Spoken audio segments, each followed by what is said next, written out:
Welcome to జేబీకి cooking vlogs. మన channel ఎవరైనా సరే ఫస్ట్ టైం చూస్తున్నట్టయితే లైక్ చేయండి, షేర్ చేయండి, సబ్స్క్రైబ్ చేసుకోండి, బెల్ ఐకాన్ క్లిక్ చేసుకోండి, నోటిఫికేషన్ వస్తుంది. మనం ఏంటంటే లాంగ్ వీడియోలు అప్లోడ్ చేయగానే మీకు మన నోటిఫికేషన్ వచ్చి లాంగ్ వీడియో చూసేసి ఒక లైక్ చేయండి, కామెంట్ చేయండి, అలాగే ఫుల్ వీడియో వాచ్ చేయండి. ఇప్పుడు వచ్చేసి బీరకాయ పచ్చెనపప్పు ఎలా చేసుకుందాం చూసేద్దాం. కొన్ని పచ్చెనపప్పులు తీసుకొని వాటిని నానబెట్టుకోవాలి. లేదంటే మనం ఒక 5 మినిట్స్ కుక్ చేసుకోండి, నానబెట్టుకుంటే సరిపోతుంది. అదేవిధంగా 2 బీరకాయలు తీసుకొని వాటికి చేదు లేకుండా చక్కగా చిన్న చిన్న పీసెస్గా కట్ చేసి పెట్టేసుకోవాలి. ఇలా బీరకాయలని చిన్న చిన్న ముక్కలుగా కట్ చేసుకుంటే ఏమంటే త్వరగా కుక్ అయిపోతాయి అన్నమాట. ఇలా కట్ చేసుకున్నానండి నేను బీరకాయ ముక్కల్ని. ఇప్పుడు బాండీ పెట్టుకొని ఆయిల్ హీట్ చేసుకోవాలి.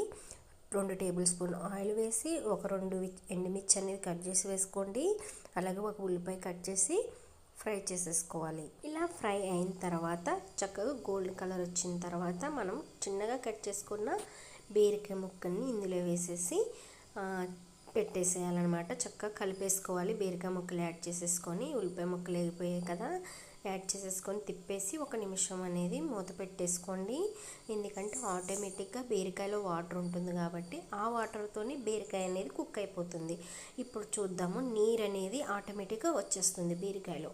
ఇప్పుడు వచ్చేసి మనము నానబెట్టుకున్న పచ్చెనపప్పుని కూడా వేసేసుకొని ఇలాగా కుక్ చేసేసుకోవాలన్నమాట. ఎందుకంటే వాటర్లో కుక్ అవుతుంది కదా, ఉడుకుతుంది, అప్పుడు సరిపోతుంది అనమాట. ఇప్పుడు 1 నిమిషం మూత పెట్టేసిన తర్వాత 1 టీ స్పూన్ పసుపు అనేది యాడ్ చేయండి. అలాగే 1 టేబుల్ స్పూన్ ఉప్పు అనేది యాడ్ చేసేసి 1 నిమిషం వదిలేయండి. ఆ ఉప్పు అనేది ముక్కలకి అలాగా పట్టేస్తుంది అనమాట. ఓకేనా. ఇప్పుడు మన ఛానల్ని ఎవరైనా సరే ఫస్ట్ టైం చూస్తున్న వాళ్ళు లైక్ చేయండి, షేర్ చేయండి, సబ్స్క్రైబ్ చేసుకోండి, బెల్ ఐకాన్ క్లిక్ చేసుకోండి, నోటిఫికేషన్ వస్తుంది. అప్పుడు లాంగ్ వీడియోస్ అనేవి పెట్టగానే మీకు రీచ్ అవుతాయి అనమాట. చూసారు కదా వాటర్ అనేది ఎలా వచ్చేసాయో, ఆ వాటరే చాలండి మన బీరకాయ కర్రీ కుక్ అవ్వటానికి. చూసారు కదా వాటర్ అనేది ఆటోమేటిక్గా ఎన్ని వచ్చేసాయో మనకి చక్కగా కుక్ అయిపోతుందండి. ఇప్పుడు దగ్గర పడే టైంలో 1 టేబుల్ స్పూన్ కారం అనేది యాడ్ చేసేసి మనం తిప్పేసుకోవాలన్నమాట. కారం వేసి తిప్పిన తర్వాత 1 నిమిషం అలా వదిలేయండి. కారం అనేది తక్కువే పడుతుందండి, ఎక్కువ పట్టదు. కొంచెం చూసి వేసుకోండి, బీరకాయ కర్రీలో ఎక్కువ కారం పట్టదు. ఉంచిన తర్వాత కలిపిన తర్వాత మూత పెట్టేసుకోండి.